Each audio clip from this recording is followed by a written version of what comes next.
نحمده ونصلي ونسلم على رسوله الكريم اما بعد اعوذ باللہ من الشیطان الرجیم بسم اللہ الرحمن الرحیم وعن حمزة بن عمرو الاسلمی انه قال یا رسول اللہ صلی اللہ علیہ وسلم انی اجد بی قوة على الصيام في السفر فهل علی جناح قال هي رخصة من الله عز وجل ومن أخذ بها فحسن ومن أحب أن يصوم فلا جناح عليه رواہ مسلم۔ حضرت امام مسلم نے حضرت حمزہ ابن عمرو اسلمی سے روایت کی۔ انہوں نے عرض کیا یا رسول اللہ صلی اللہ علیہ وسلم، میں اپنے اندر سفر میں روزے کی طاقت رکھتا ہوں، کیا مجھ پر گناہ ہے کہ روزے میں سفر میں روزہ رکھوں؟ تو حضور نبی اکرم صلی اللہ علیہ وسلم نے ارشاد فرمایا اللہ تعالیٰ کی طرف سے رخصت ہے، جو اسے قبول کرے تو اچھا ہے، اور جو روزہ رکھنا پسند کرے تو اس پر کوئی گناہ نہیں۔ سفر اگر صعوبتوں والا ہو، مشکلوں والا ہو، تو سفر میں روزہ رکھ لینا اس طرح ہی ہے جس طرح بندہ عام روٹین میں گھر میں فارغ پھر رہا ہوتا ہے، بغیر روزے کے پھر رہا ہوتا ہے۔ یعنی کوئی اتنی نیکی والی بات نہیں ہے۔ جو اللہ رخصت عطا فرمائے اس رخصت پر عمل کرنا چاہیے۔ اکثر لوگ سفر میں نماز پوری پڑھتے ہیں، سفر میں قصر کرنے کا اللہ رسول نے حکم دیا ہے، تو اللہ رسول جو آپ کو رخصت دے رہے ہیں آپ کیوں نہیں قبول کرتے؟ وہ واجب ہے، اور ترک واجب کا گناہ اس کے جو ہے وہ سر پڑ رہا ہے۔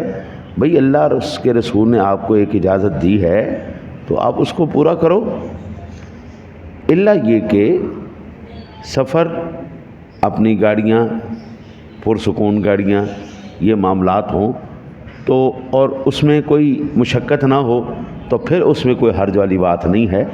لیکن اگر مشقت بھرا سفر ہے اور وہ بندہ روزہ رکھ رہا ہے تو کوئی نیکی نہیں کر رہا۔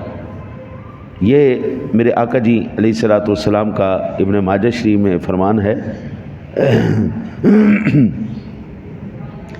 عن عبد الرحمن ابن عوف قال قال رسول اللہ صلی اللہ علیہ وسلم صائم رمضان فی السفر کالمفطر فی الحضر رواہ ابن ماجہ۔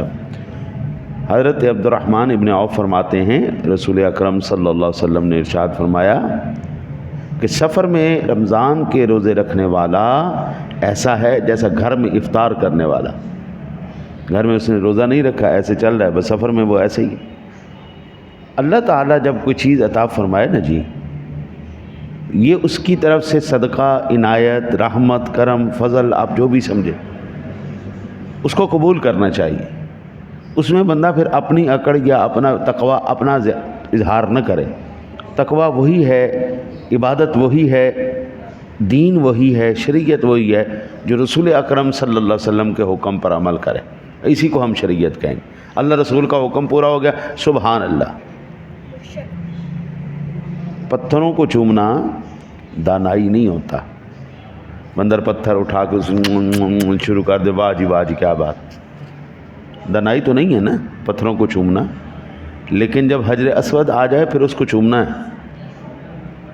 جب حجر اسود آ جائے پھر اس کو چومنا ہے، وہ چاہے پتھر ہے۔ کیوں چومنا ہے بھائی ہمیں اس بات کا کوئی فرق نہیں پڑتا آپ ہم سے کیا دلیل مانگتے یا نہیں مانگتے، بس حضور نے چوما ہے، ہم نے چومنا ہے۔ اللہ کے رسول نے حضرت علی المرتضیٰ شیر خدا، حضرت عمر فاروق اعظم، یہ دونوں طواف کعبہ کرنے، تو فاروق اعظم رضی اللہ تعالیٰ عنہ نے حجر اسود کو ایسے اشارہ کر کے فرمایا یا حجر انت حجر لا ينفع لا يضر، اور پتھر تو ایک پتھر ہے، نہ نفع دے سکتا ہے نہ نقصان دے سکتا ہے۔ میں تجھے اس لیے بوسہ دے رہا ہوں کہ میں نے اپنی آنکھوں سے دیکھا تھا رسول اکرم صلی اللہ علیہ وسلم تجھے چوم رہے تھے، تجھے بوسہ دے رہے تھے اس لیے میں تجھے بوسہ دے رہا ہوں۔ حضرت علی المرتضیٰ شیر خدا نے فرمایا اس کو یا عمر اس کو ٹھہر جاؤ چپ کر ذرا ٹھہر جا، یہ کیا کہہ رہے ہو؟ نفع نہیں دے سکتا، نقصان نہیں دے سکتا۔ لمحے مصطفیٰ لگے ہیں اس کو۔ اب اللہ تعالیٰ اس پتھر کو کل حشر میں آنکھیں عطا فرمائے گا اور زبان عطا فرمائے گا۔ جس نے اس کا بوسہ لیا ہوا ہے کل قیامت والے دن یہی پتھر اس کی شفاعت کرے گا۔ اب لمحے مصطفیٰ لگے، اس کے اندر کیا مقام، کیا عزتیں اور کیا اس کو شان مل گئی۔ تو اس کا مطلب یہ ہوا دانائی اور عقل اسی کو ہم کہیں گے جو اللہ اور اس کے رسول کے احکام پر عمل کرے گا، اور اس سے ہٹ کر کے جو کرے گا وہ دانائی نہیں، وہ بیوقوفی ہے، وہ گناہ ہے۔ بھئی دیکھیں نا جی، اماں جی ہاجرہ صفا و مروہ پہ دوڑیں تو ان کو ضرورت تھی، بیٹا پیاس سے تڑپ رہا ہے، پانی کی ضرورت تھی، وہ دوڑی۔ آج کیوں دوڑ رہے ہیں جی؟ بھئی بیوقوف ہے، پاگل ہے، دوڑے جا رہے ہیں، بھاگے جا رہے ہیں۔ بوڑھا بھی دوڑا ہے، جوان بھی دوڑا ہے، بچہ بھی دوڑا ہے، عورت بھی دوڑی، مرد بھی دوڑا ہے، سارے دوڑے جا رہے۔ بابا ہمیں اس سے کوئی فرق نہیں پڑتا، آپ ہمیں کیا کہتے ہیں؟ اللہ اور اس کے رسول کا حکم ہے، بس ہم نے دوڑنا ہے، اس سے کوئی فرق نہیں پڑتا۔ جو حکم انہوں نے عطا فرما دیا ہمارے لیے اتنا ہی کافی ہے۔ آپ ہمیں سیانہ کہیں، آپ ہمیں بیوقوف کہیں۔ لہٰذا عقل، شعور، علم، بڑک پن، تقویٰ اسی میں ہے۔ جو اللہ اور اس کے رسول کہہ دیں اس پر عمل کرنے پر تقویٰ، یہ ساری چیزیں ہیں۔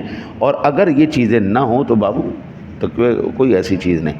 لہٰذا سفر ہو تو قصر کرو، اپنا سفر ہو تو روزے کو قضا کرو، ٹھیک ہو گیا جی؟ اور انشاءاللہ پھر اگلے باب میں صبح میں عرض کروں گا۔ اللہ سے دعا ہے اللہ تعالیٰ آپ کو مجھے عمل کی توفیق عطا فرمائے۔